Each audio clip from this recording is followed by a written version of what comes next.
Ji friends, once again welcome back to my YouTube channel. मैं आपको अपने YouTube channel में खुशामदीद करता हूं। जैसा कि आप जानते हैं कि मैंने एक आईआर की एक ट्यूटोरियल सीरीज़ स्टार्ट की थी जो कि कवर कर थी सीएसएस का सिलेबस, और आईआर का जो पेपर वन थे उसके कई सारे टॉपिक हमने कवर कर लिए थे। हम एंडिंग वाले जो टॉपिक्स हैं वहाँ तक पहुँच चुके हैं। आज का जो हमारा टॉपिक है, जो कि आप अपनी स्क्रीन पर देख सकते हैं, वो है आर्म्स कंट्रोल, हथियारों का कंट्रोल करना। दूसरा डिसआर्मामेंट and nuclear non proliferation regime. एक तो डिसआर्मामेंट का मतलब अगर किसी के पास कोई न्यूक्लियर वेपन्स वगैरह है तो उसे ख़त्म कर देना, उससे वो ख़त्म कर देना। तो न्यूक्लियर नॉन प्रोलिफरेशन रिजीम का मतलब है कि अगर न्यूक्लियर है उसका जो फैलाव है उसे रोकना, कि अगर दूसरी कंट्री एक्वायर करना चाहती है तो उससे रोकना, या उसकी कोई टेक्नोलॉजी या मटेरियल किसी और कंट्री में जा रहा है तो उसे रोकना है करना। या कि जिन कंट्रीज़ के पास है तो वो भी मीन्स एनपीटी के तहत, न्यूक्लियर नॉन प्रोलिफरेशन ट्रीटी के तहत ये कहते हैं कि वो अपना कोई टेस्ट वगैरह नहीं करेंगे और ज़्यादा उससे नहीं बढ़ेंगे। तो आज का जो हमारा टॉपिक है वो है लेथल वेपन्स रिलेटेड, जो कि दुनिया की जो पॉपुलेशन है, दुनिया की जो सिविलाइजेशन है, उसको बहुत सारा नुकसान दे सकते हैं। तो आज का जो हमारा टॉपिक है वो है आर्म्स कंट्रोल से रिलेटेड और न्यूक्लियर जो है उनसे रिलेटेड। तो आज का टॉपिक हम कवर करने की कोशिश करते हैं। जब हम आर्म्स कंट्रोल की बात करते हैं तो arms control is a term for the international restrictions. ये जो हम टर्म यूज़ करते हैं आर्म्स कंट्रोल, तो ये एक रिस्ट्रिक्शंस का नाम है। जब आप किसी पे रिस्ट्रिक्शन लगा दें upon the development, production, stockpiling, proliferation and usages of small weapons, conventional weapons and weapons of mass destruction.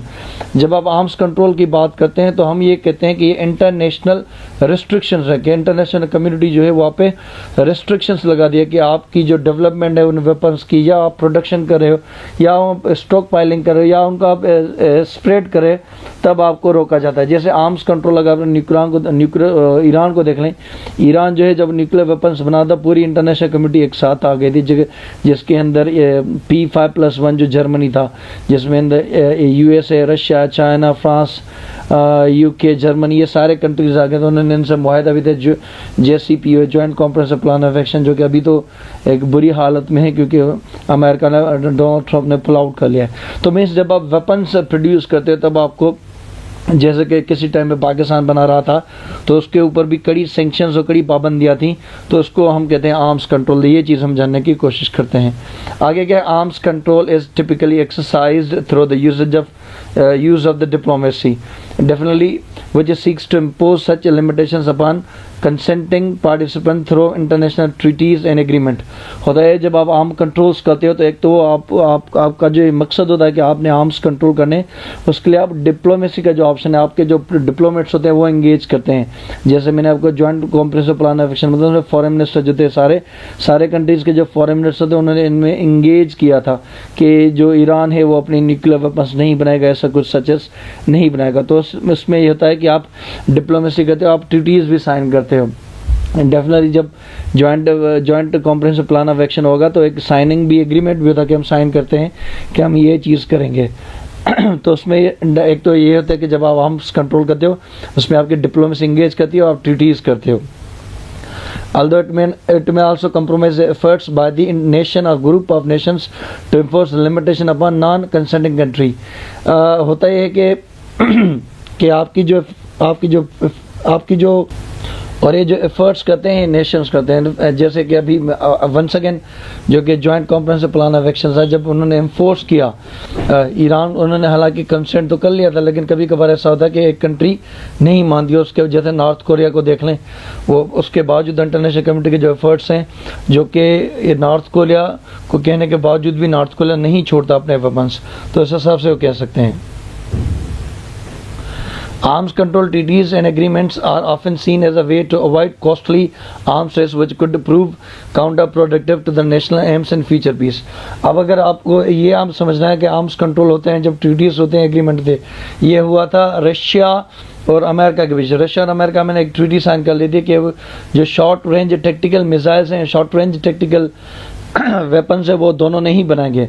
अभी ये डोनाल्ड ट्रंप ने पुल आउट किया, लेकिन ये तकरीबन 3 डिकेड से 4 डिकेड से ये एक एग्रीमेंट चला रहा था कि उन्होंने कोई वेपन सचेस नहीं बनाए थे, कि दोनों ही, क्योंकि अब जब वेपन्स बनाते हो तो एक आपकी आर्म्स रेस शुरू हो रहे, अमेरिका ने बनाया, रशिया ने बनाया, अमेरिका ने बनाया।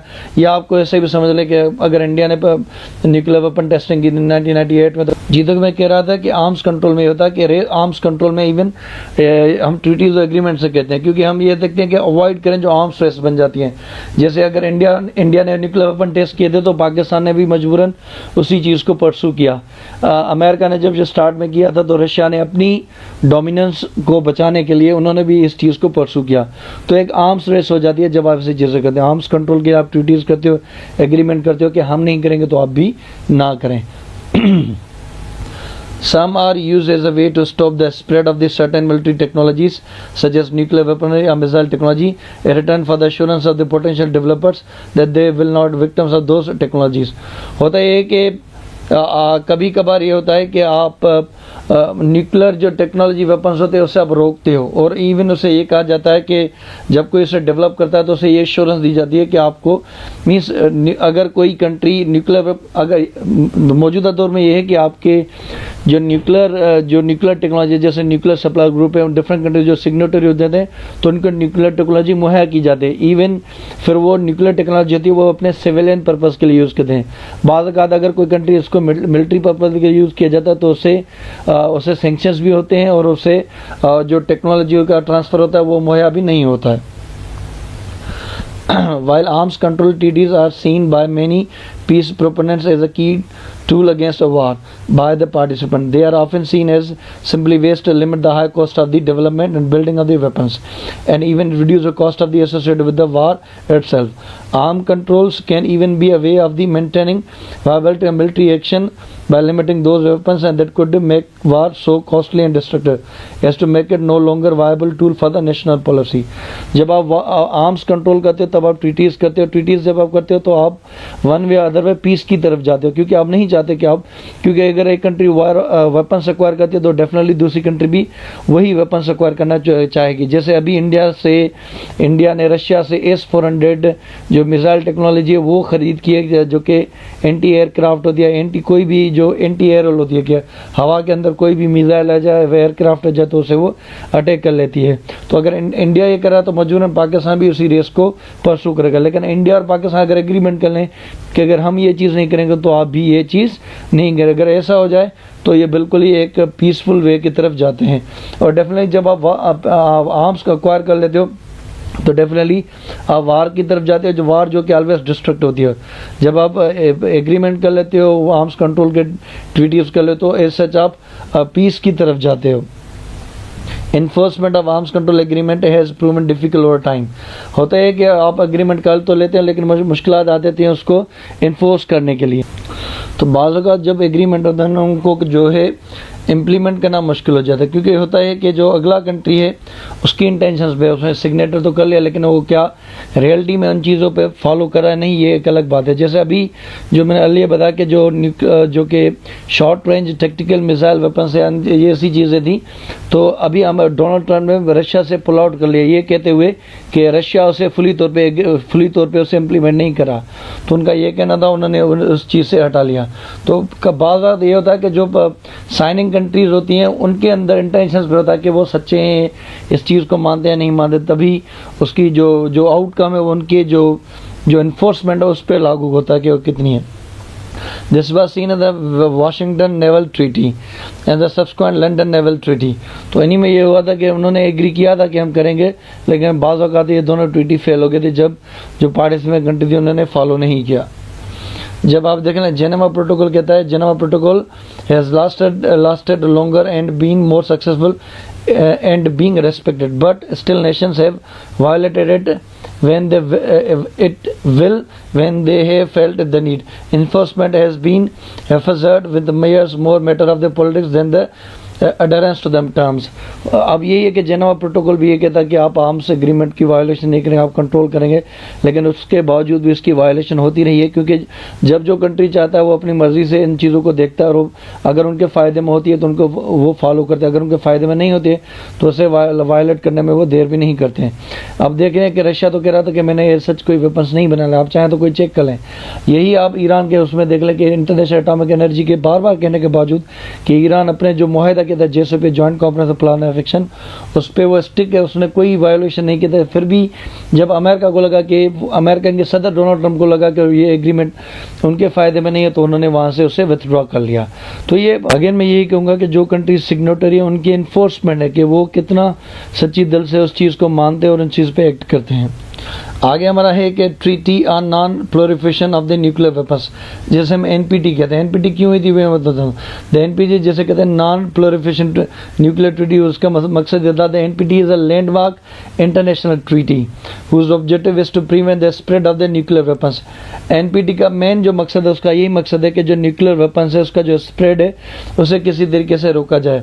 And weapons technology to promote cooperation in the peaceful uses of the nuclear energy, और एक ऐसा कोऑपरेशन क्रिएट किया जाए जिसमें न्यूक्लियर जो हमारी टेक्नोलॉजी है उसे यूज़ किया जाए, लेकिन वो हो पीसफुल पर्पस के लिए, ना कि आपके मिलिट्री के लिए।